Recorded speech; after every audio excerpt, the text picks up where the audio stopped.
ورحمة الله وبركاته.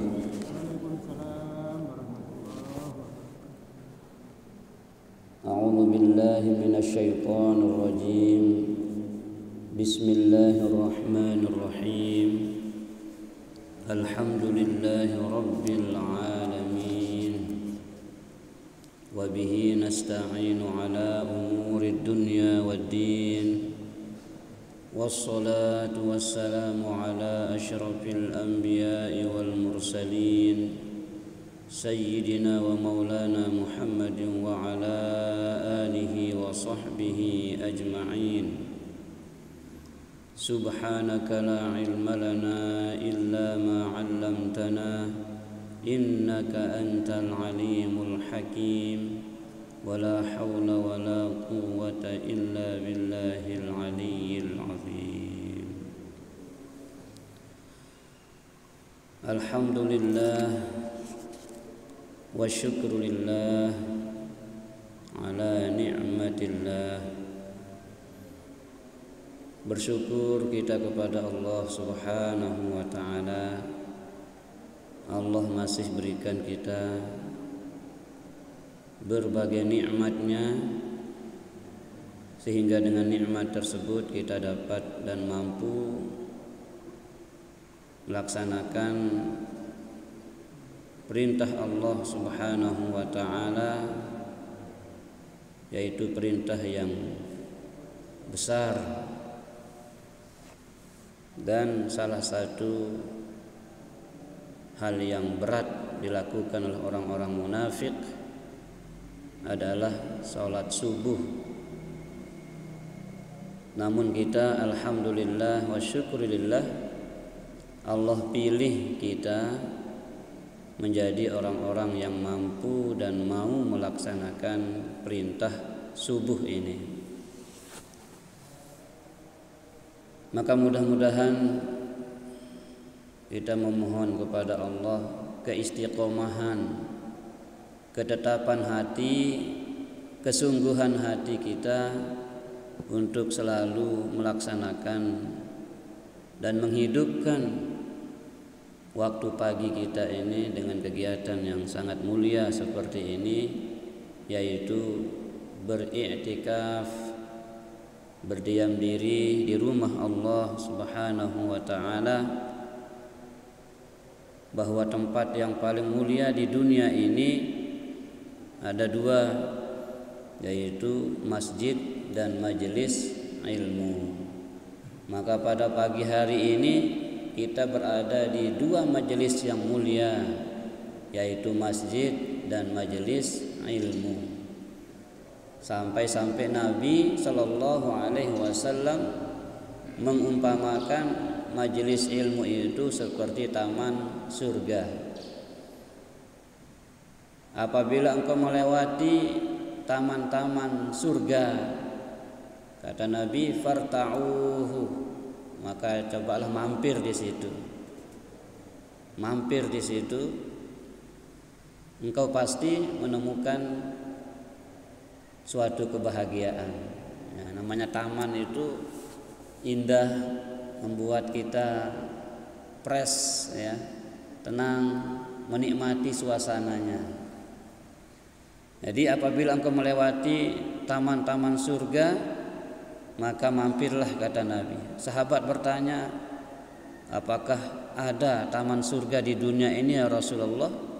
Ada, kata Nabi, yaitu majelis di mana orang-orang membahas tentang akhirat, membahas tentang agama, membahas tentang bagaimana beribadah kepada Allah, bagaimana mentaati Allah Subhanahu wa ta'ala. Maka insya Allah majelis yang kita bangun ini termasuklah di dalamnya tempat yang disebutkan oleh Rasulullah, yaitu sebagai taman surga. Maka beruntunglah orang-orang yang selalu berniat istiqomah di majelis seperti ini, masjid dan juga majelis ilmu. Al-masajid buyutullah, masjid itu adalah rumah Allah. Ya.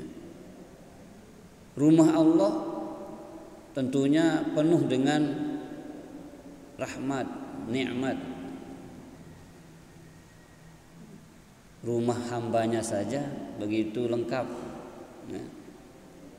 Apalagi rumah Allah. Jadi di sini di rumah Allah ini kita mendapatkan segalanya.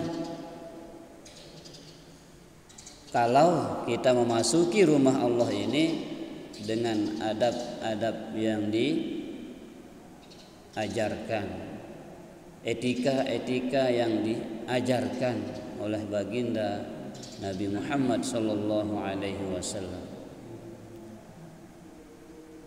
Sehingga barang siapa yang menggantungkan hatinya, artinya mengkaitkan hatinya ke masjid, dikit-dikit ingat masjid. Orang muter kaset ngaji ingat masjid, orang azan ingat masjid. Nah, jadi menggantungkan hatinya ke masjid artinya rajin ke masjid melaksanakan perintah Allah, ya. Wa man ilqa qalbuhu biha, barang siapa yang menggantungkan hatinya ke masjid, adhallahu Allahu fi dhillihi yauma la dhilla illa dhilluh.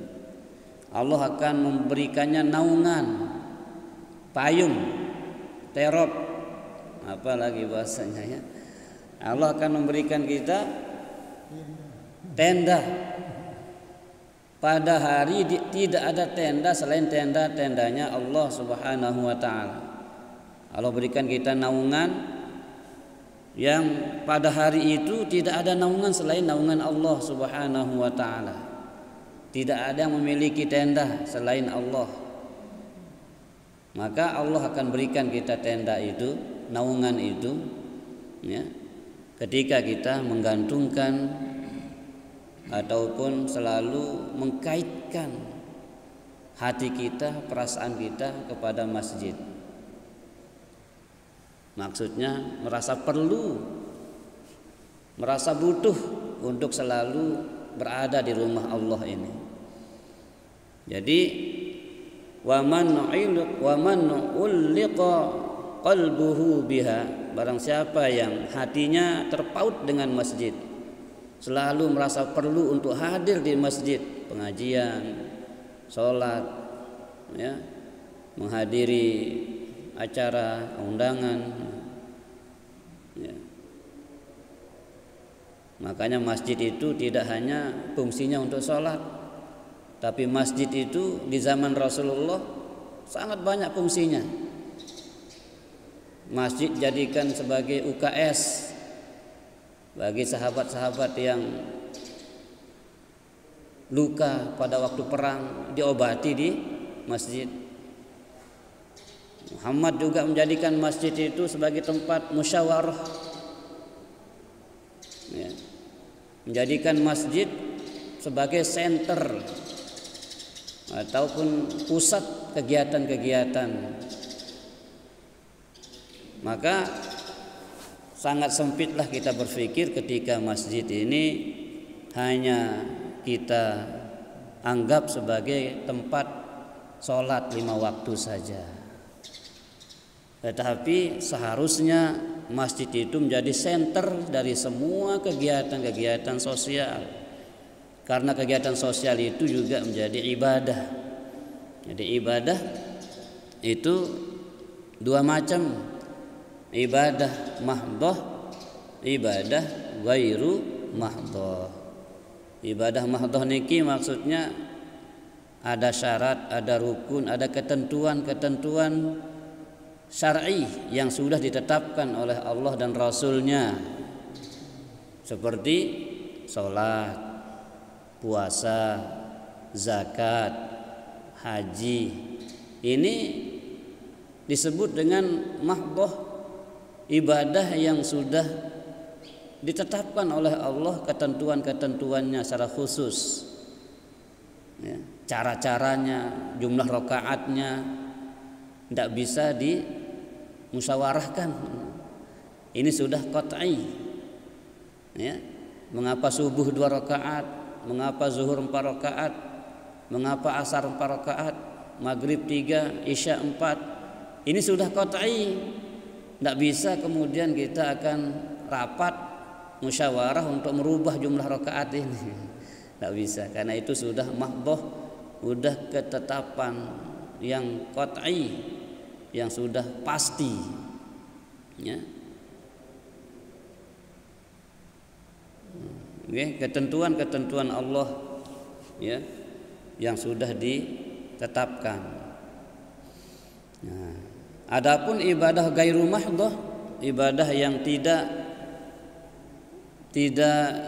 ditentukan waktunya, ketentuan-ketentuannya, seperti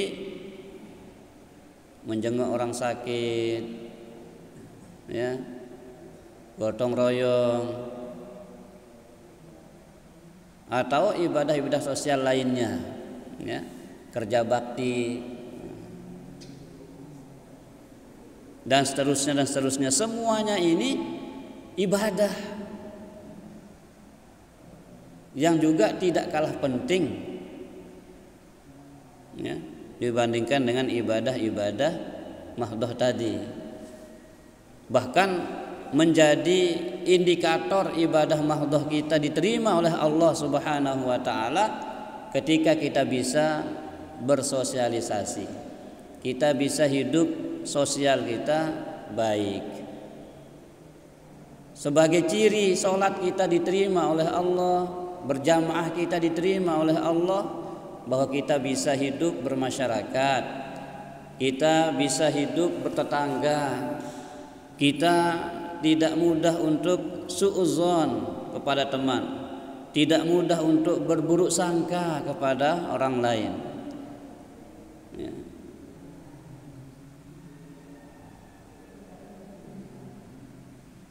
Hati-hati kata Nabi dengan prasangka itu. Inna ba'dadh dhanni itsmun, firman Allah. Inna ba'dadh dhanni itsmun. Sebagian dari prasangka itu ya, adalah dosa besar. Jadi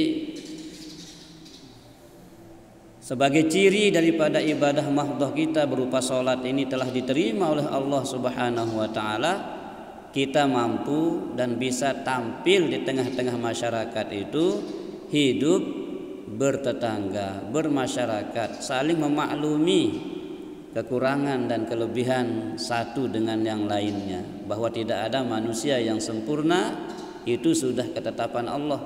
Maka ketika kita berusaha untuk menjadi sempurna, ya berusaha bisa, tapi untuk sampai kepada titik sempurna itu adalah hal yang mustahil, kecuali orang-orang yang dikehendaki oleh Allah Subhanahu wa taala. Sebagaimana Nabi kita Muhammad sallallahu alaihi wasallam, dia sudah maksum dari dosa. Liyaghfira lakallahu ma taqaddama min zambika wa ma ta'akhkhar. Allah sudah ampuni dosa Muhammad itu yang telah lalu dan yang akan datang. Jadi Muhammad tidak berdosa, sudah dipilih oleh Allah Subhanahu wa taala. Nah, kalau kita manusia biasa ini umbi-umbi tan tapik hidup, teliti hidup, arak doang tak wah kesandap ataupun wah salah, maka kita dituntut untuk banyak-banyak beristighfar, memohon ampun kepada Allah Subhanahu wa taala. Karena bagaimanapun kita berusaha untuk sempurna, untuk hidup tidak ada salah, tidak ada cacat, tidak bisa. Manusia itu adalah mahallul khata'i wan nisyan, tempatnya salah dan juga pelupa, itulah manusia. Oke, jadi Bapak Ibu rahimani wa rahimakumullah, mari kita bersyukur kepada Allah. Allah taklukkan, Allah gantungkan, Allah kaitkan hati kita dengan masjid ini, ya. Maka ketika kita berangkat ke masjid itu kata ulama ini as-sakinah, kita harus tenang, jangan gupoh, jangan indek pelai ya, pelan-pelan itu ya. Andai suatu ketika kita terlambat sampai di masjid karena kita di depan kita ada orang tua yang jalan, ya, tidak menjadi lebih baik ketika kita nyerobot mendahului orang tua ini. Satu ketika tidak salah Ali, tidak salah Ali atau Umar nih, sahabat Nabi nih, ke masjid subuh nih, di depannya ada orang tua yang lama jalannya sampai Abu Bakar tidak salah nih, sahabat nih, sampai Abu Bakar nih telat, nah, sampai di masjid nih, ke masjid nih, gara-gara nenek tua, orang tua yang jalan di depannya ini lambat jalannya, enggak, beliau tidak enak untuk nyerobot itu. Itulah adab kita jalan itu. Kalau ada orang tua kita harus belakangan. Sampai begitu. Ternyata begitu sampai dekat masjid itu kirain dia orang ini ke masjid. Dia orang Yahudi, lolos dia. Terlambat gara-gara nungguin orang tua yang jalannya ini sudah gak kuat ini. Tapi itu adab ya. Di adab itu lebih diutamakan. Maka sama lah dengan kita, maaf ya, ketika di masjid memang kita tidak dilarang ya untuk memilih umpamanya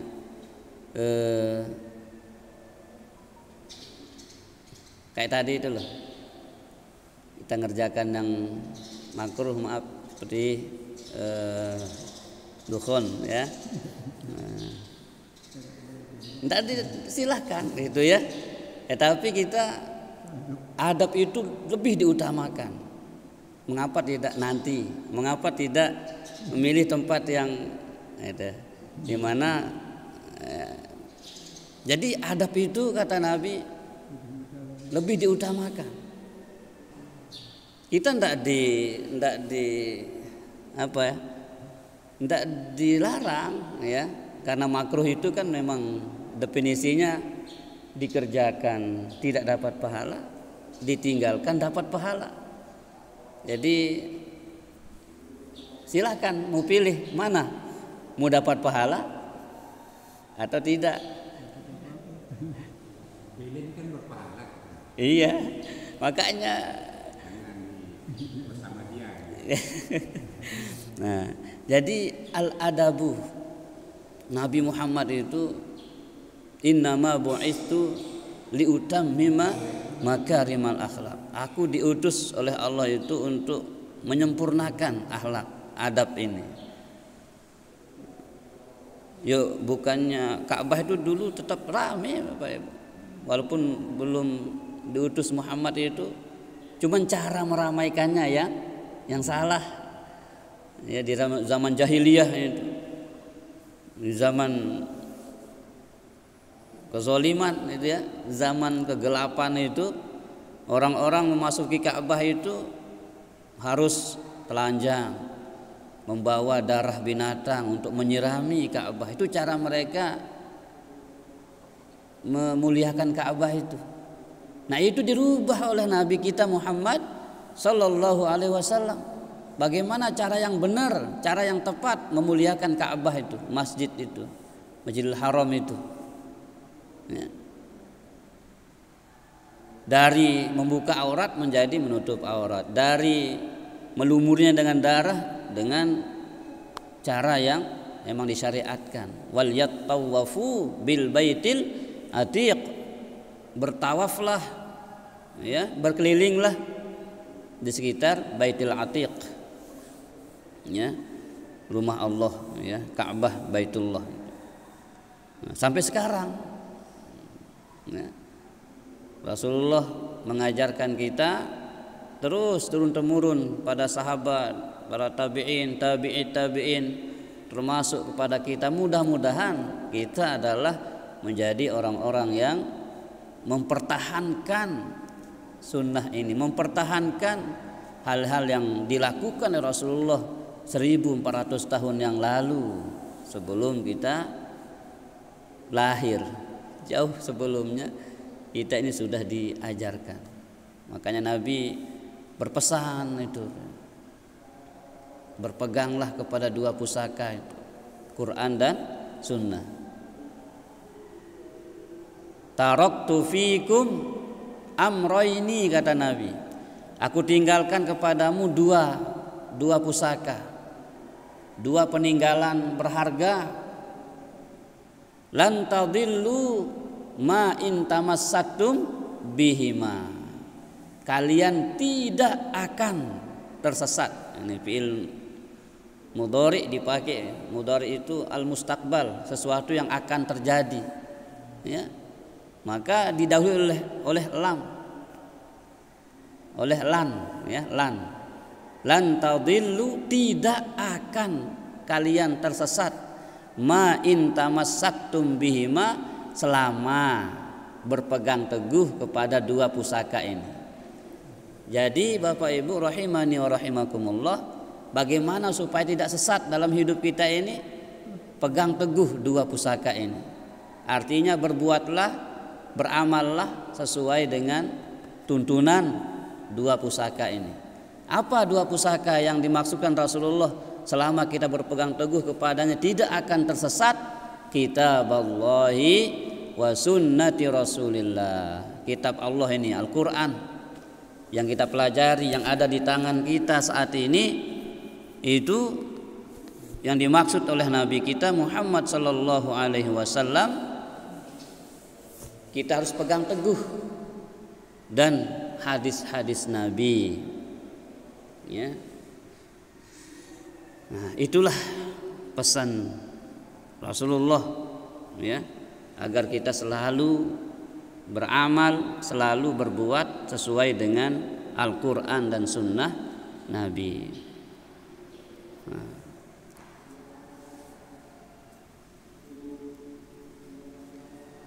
Nah, Bapak Ibu rahimani wa rahimakumullah, tadi kita dibacakan ayat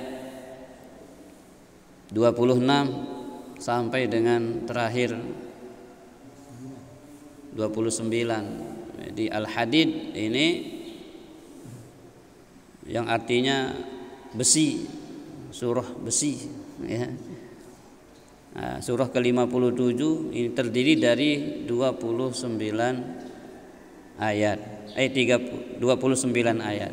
Nah, ayat 26 coba kita lihat, ya, Quran kita. Di situ Allah Subhanahu wa taala menyatakan, walaqad arsalna Nuhan wa Ibrahim wa ja'alna fi dzurriyyatihima an-nubuwwata wal kitab faminhum muhtad wa katsirun minhum fasiqun. Di mana posisi kita? Muhtad, mendapat petunjuk, atau fasiqun? Fasik.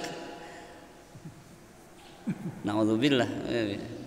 Kita selalu berharap petunjuk, makanya kita berdoa, ihdinas siratal mustaqim. Ya Allah, berikan petunjuk itu selalu, ya Allah, selalu.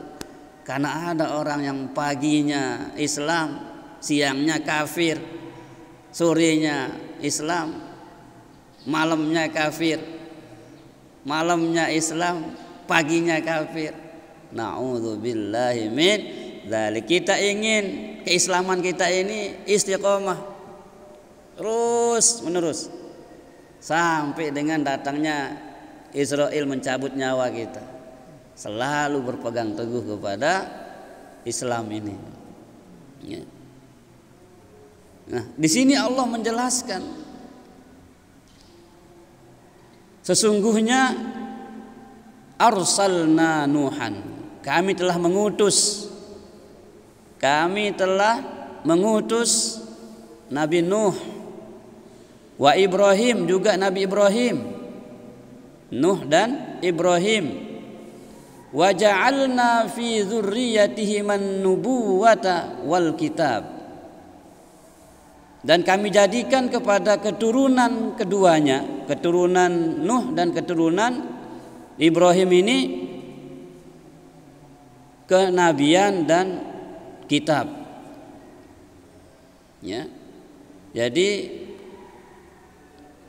keluarga keturunan Nuh dan juga Ibrahim ini Allah Subhanahu wa taala jadikan diantaranya itu adalah an-nubuwah wal kitab al-munzalah, diturunkan kitab kepada mereka itu. Makanya Ibrahim itu disebut dengan Abul Anbiya, bapaknya para nabi. Banyak sekali keturunannya, anak cucunya Allah jadikan sebagai nabi. Termasuk nabi kita Muhammad sallallahu alaihi wasallam itu keturunan Ibrahim dari Nabi Ismail, Nabi Isa, Nabi Ishak, semuanya itu dari Ibrahim. Ya, banyak sekali keturunan Nabi Ibrahim itu sebagai nabi sehingga diberikan gelar Abul Anbiya, bapaknya para nabi. Itu karena doa. Makanya doakan anak jarin tuh nggih. Kak Tuan Haji Jul tuh lek Papua tak. Lubin izin dulu. Dek, ya kita mau ke Papua. Jengok inang kanak. Mudah-mudahan Allah selamatkan, Allah jaga, Allah pelihara beliau nggih.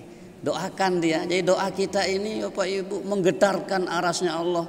Lebih-lebih ibu mendoakan anaknya. Wah, tidak ada azimat yang paling mulia selain doa ibu. Doa ibu itu keramat. Makanya jangan pernah berhenti doakan anak kita, cucu kita, ya. Dan saling mendoakan satu sama lainnya. Jangan pernah canggung atau jangan pernah bosan mendoakan orang, karena doa yang kita panjatkan untuk orang itu kembali ke kita.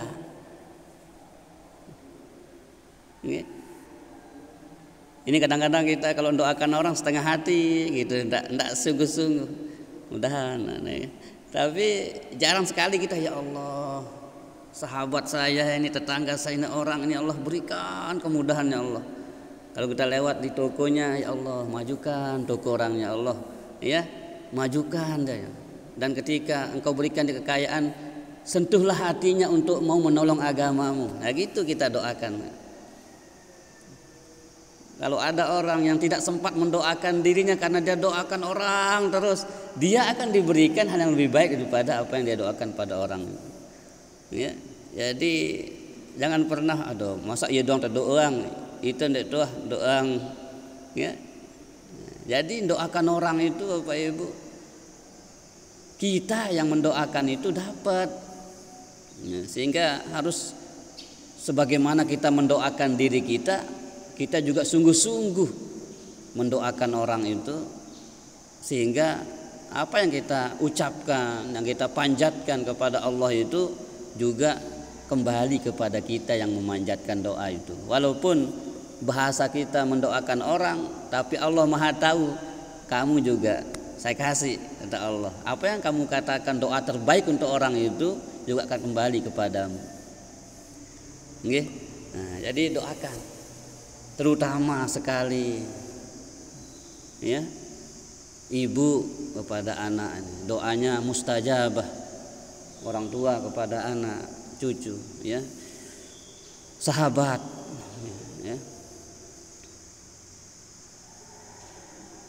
Nabi Muhammad ya Bapak Ibu mendoakan kita ya, termasuk keadaan pagi. Dia doakan umatnya, ya Allah berikanlah keberkahan umatku di waktu paginya, fi bukuriha. Jadi waktu pagi ini istimewa Bapak Ibu. kita mendapatkan doanya Nabi. Dan malaikat setiap pagi berdoa, 2 macam doa. Yang kita ingin doa pertamanya yang mengatakan apa? Allahumma a'ti mumfiqan khalafan. Ya. Allahumma a'ti mumfiqan khalafan. Ya Allah, berikanlah ganti rugi.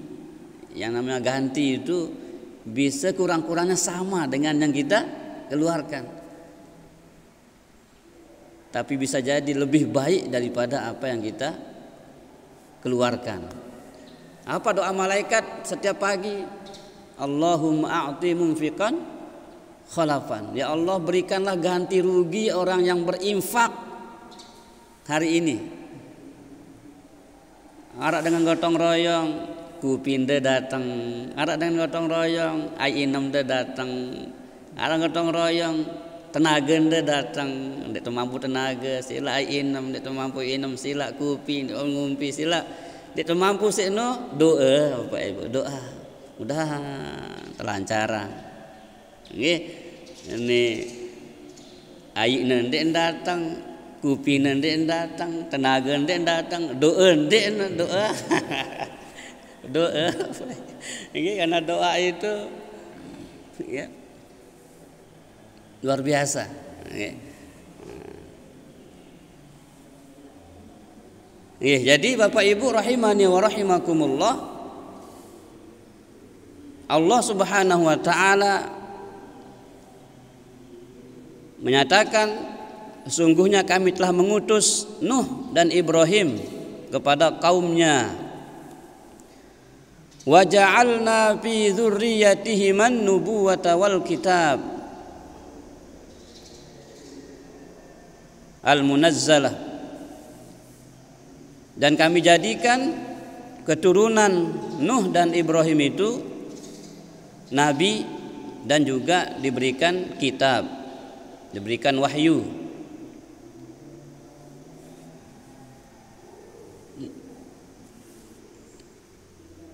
Faminhum muhtad wa katsirum minhum fasiqun. Nah ini Bapak Ibu ya. Sebagian dari mereka dari keturunannya ada yang mendapatkan petunjuk, ada yang istiqomah dalam petunjuk atau hidayah Allah, ikan muhtad, bukan murtad loh ya. Jadi itulah sensitifnya huruf Arab itu, kalimat Arab itu. Muhtad beda murtad, hak diganti ro lain artinya ya. Kalau murtad pakai ro keluar dari agama maksudnya, tapi kalau muhtad orang dapat petunjuk. Nah faminhum muhtadi wa katsirun minhum fasiqun. Sebagian dari keturunannya selalu mendapatkan hidayah petunjuk Allah Subhanahu wa taala, wa katsirum minhum fasiqun, dan kebanyakan banyak di antara mereka yang fasik. Makanya bersyukurlah Bapak Ibu, kita Allah tetapkan mendapatkan hidayah itu, dan insya Allah tidak ditetapkan sebagai orang yang fasik ya, orang-orang yang gemar berdosa, menentang, nah, ini fasik ya.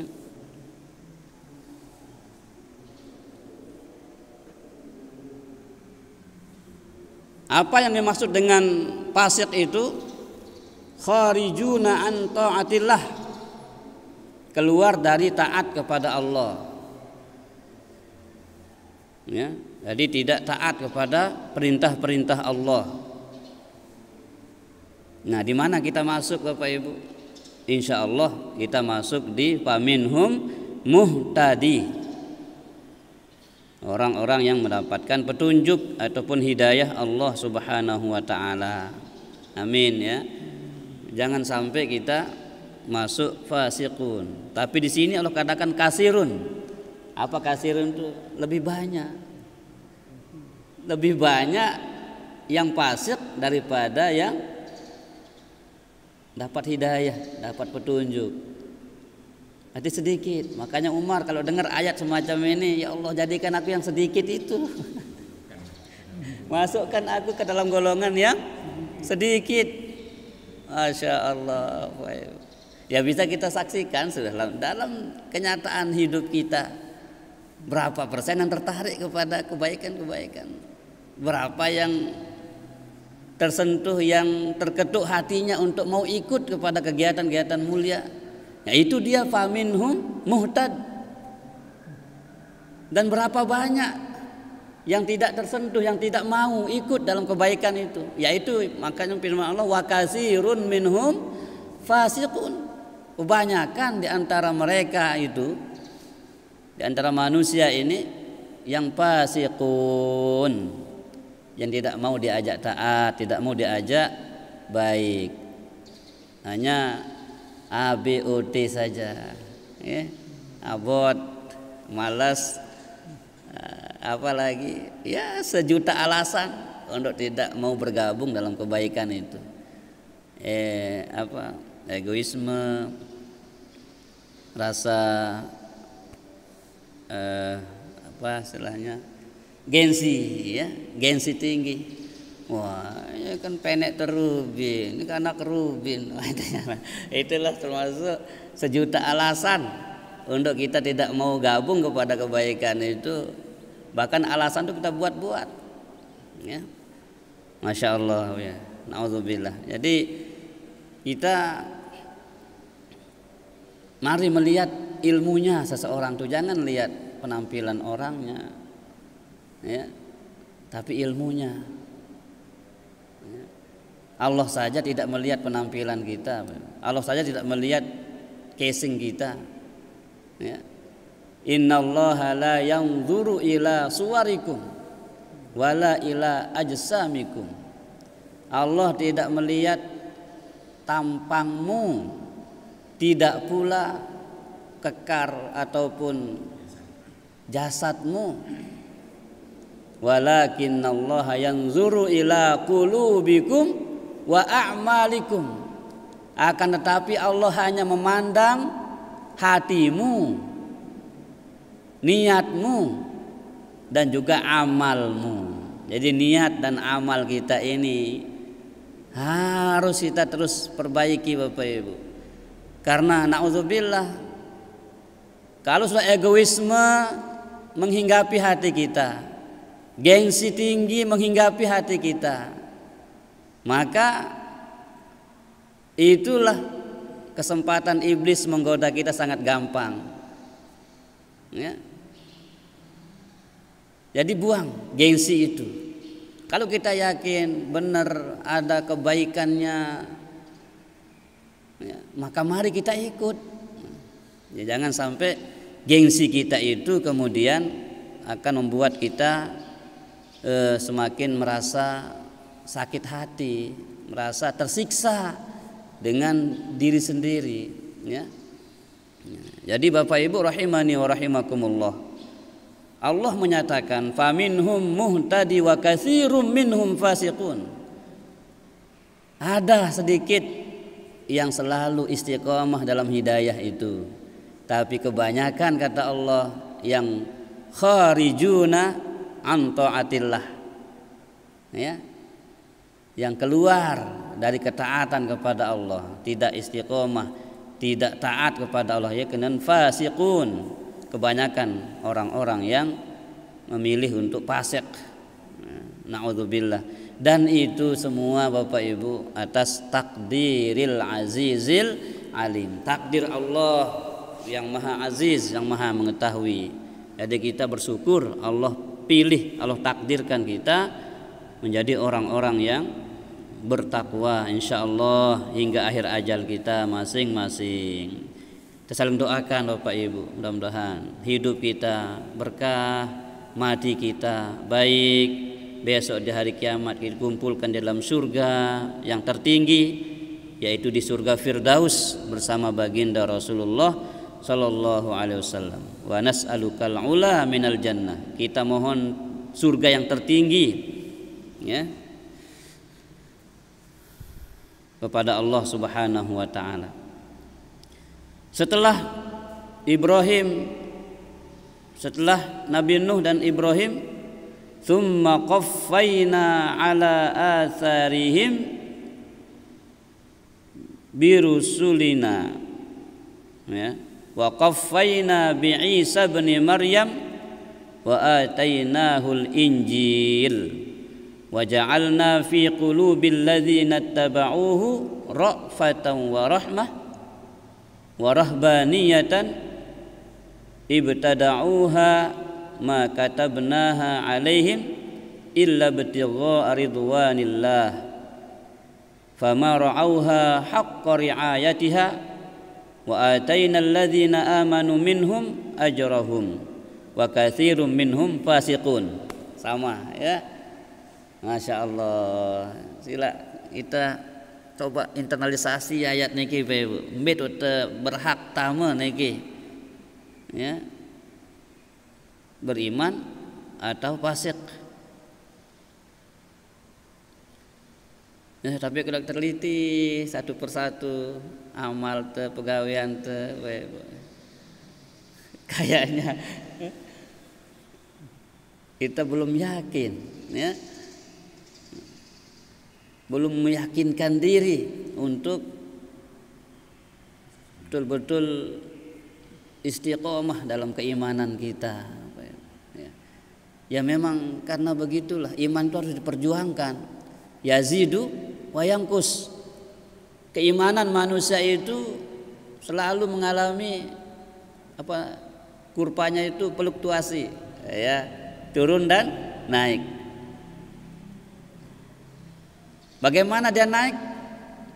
Ketika kita berada di majelis al-ilmu, selalu berada di sebuah tempat yang Allah sebut sebagai tempat yang paling mulia di dunia ini, masjid, tempat ilmu atau majelis ilmu. Jadi itu insya Allah naik iman kita. Tapi kalau kita selalu bergaul dengan orang-orang yang jauh dari Allah, tempat-tempat maksiat, tempat-tempat yang tidak terpuji, maka lambat laun keimanan kita akan tergerus ke sana, akan ikut ke sana. Makanya man sahaba bil akhyar fasara akhyar walau kana minal asrar. Barang siapa yang bersahabat, bergaul dengan orang-orang pilihan, orang-orang baik, al akhyar, orang-orang pilihan, orang-orang mulia, fasara akhyar, maka dia akan ikut menjadi orang-orang pilihan, orang-orang mulia tadi, ya. Bergaul dengan tukang dagang wangian ikut wangi. Itulah ibaratnya bergaul kanca dengan dagang terasi. Begitu. Man sahaba bil akhyar fasara akhyar. Barang siapa yang bergaul dengan orang-orang baik, orang-orang pilihan, ya, maka dia akan ikut menjadi orang-orang pilihan tadi. Ini dahsyatnya kata Nabi, walau kana minal asrar, ya, asrar, walaupun dia sebelumnya dari golongan orang-orang yang jahat, yang jelek, tapi karena dia coba mendekat dengan orang-orang baik, ya, dengan orang-orang berilmu, dengan orang-orang yang cinta Allah, cinta Rasulullah, maka lama-lama dia akan ikut masuk di situ. Sebaliknya, wa man sahaba bil asyrar, pakai shin, ya.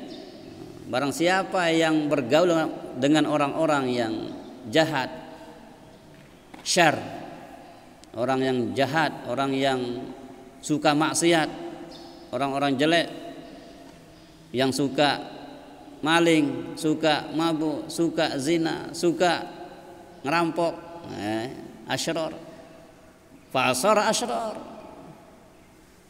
maka lama-lama dia juga akan menjadi orang-orang yang jahat tadi. Jadi komplotannya, jadi apa istilahnya itu,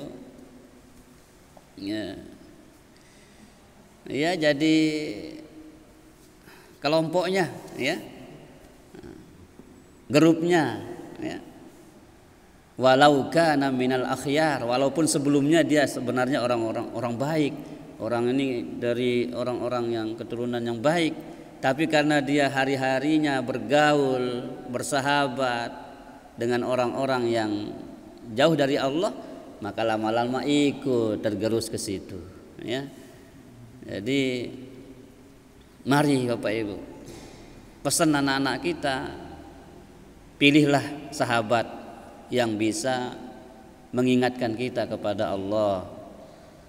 Janganlah memilih sahabat yang kemudian membawa kita kepada jauh dari Allah Subhanahu wa taala.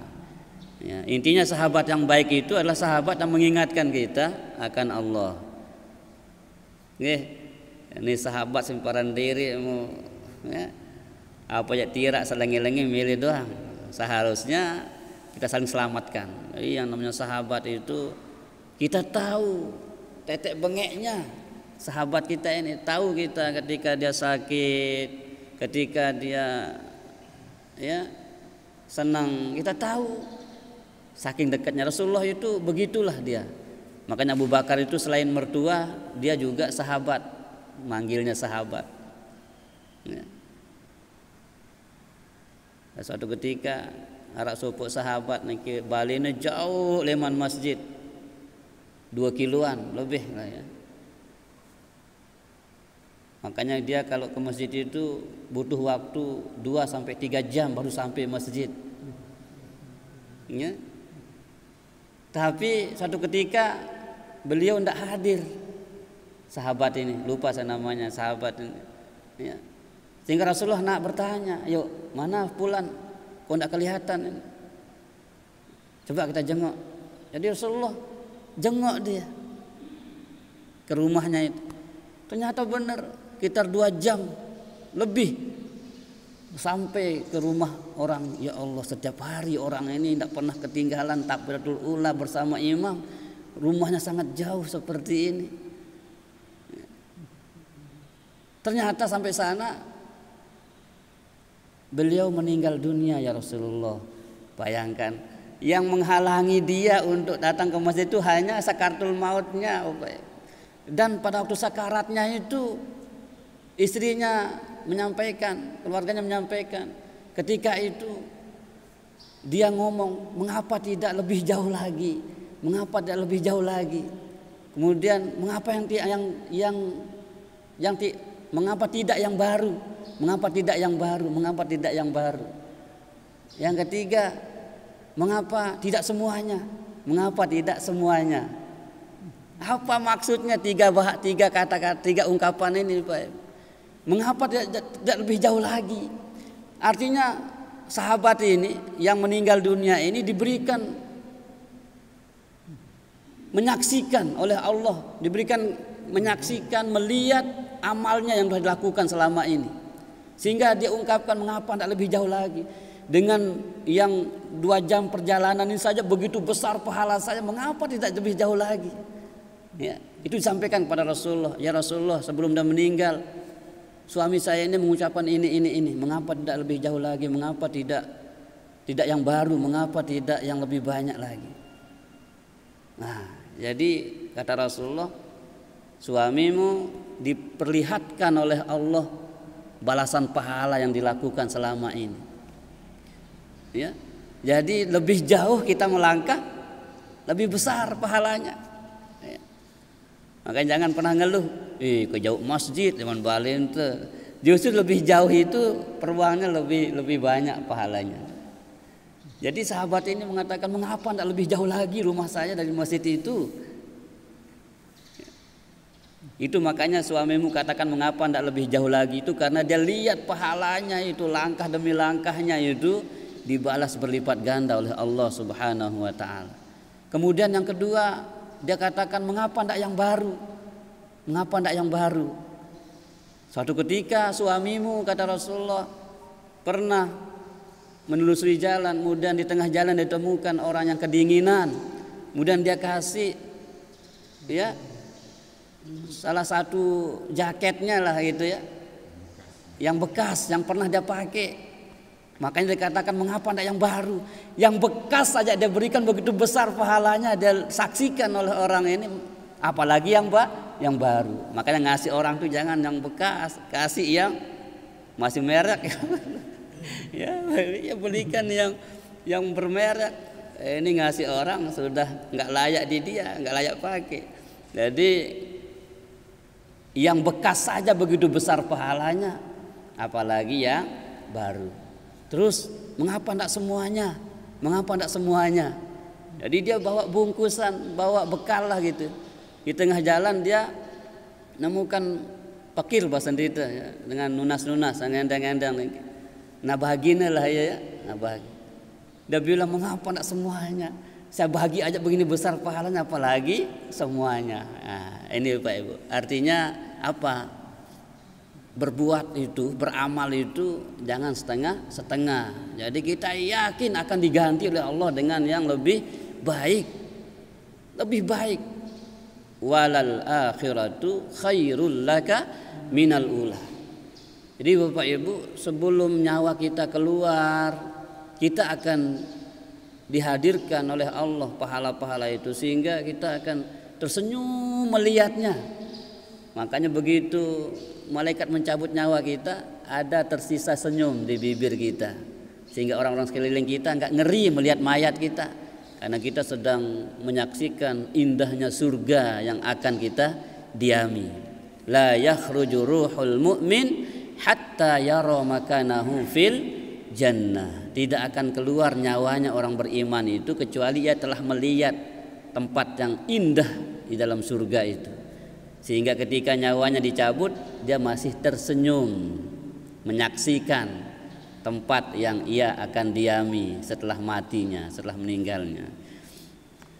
Nggih, jadi Bapak Ibu rahimani wa rahimakumullah, mudah-mudahan kita termasuk orang-orang yang istiqomah dalam keimanan kita, dan janganlah kita termasuk orang-orang yang fasik ya, na'udzubillah min dzalik.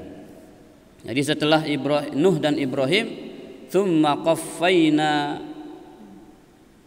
ala atharihim, kemudian kami iringkan, kami susul, kata Allah itu setelah mereka, setelah Nuh dan Ibrahim, kami iringkan, kami susulkan di belakang mereka itu ya rasul-rasul ya, dan kami iringkan pula ya sebelum Nabi Isa ya putra Maryam.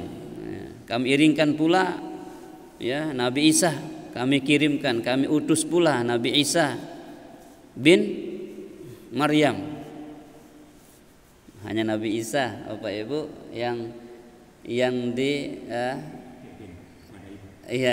dinasabkan kepada ibu. Kalau selain Nabi Isa itu pertandanya tanda kutip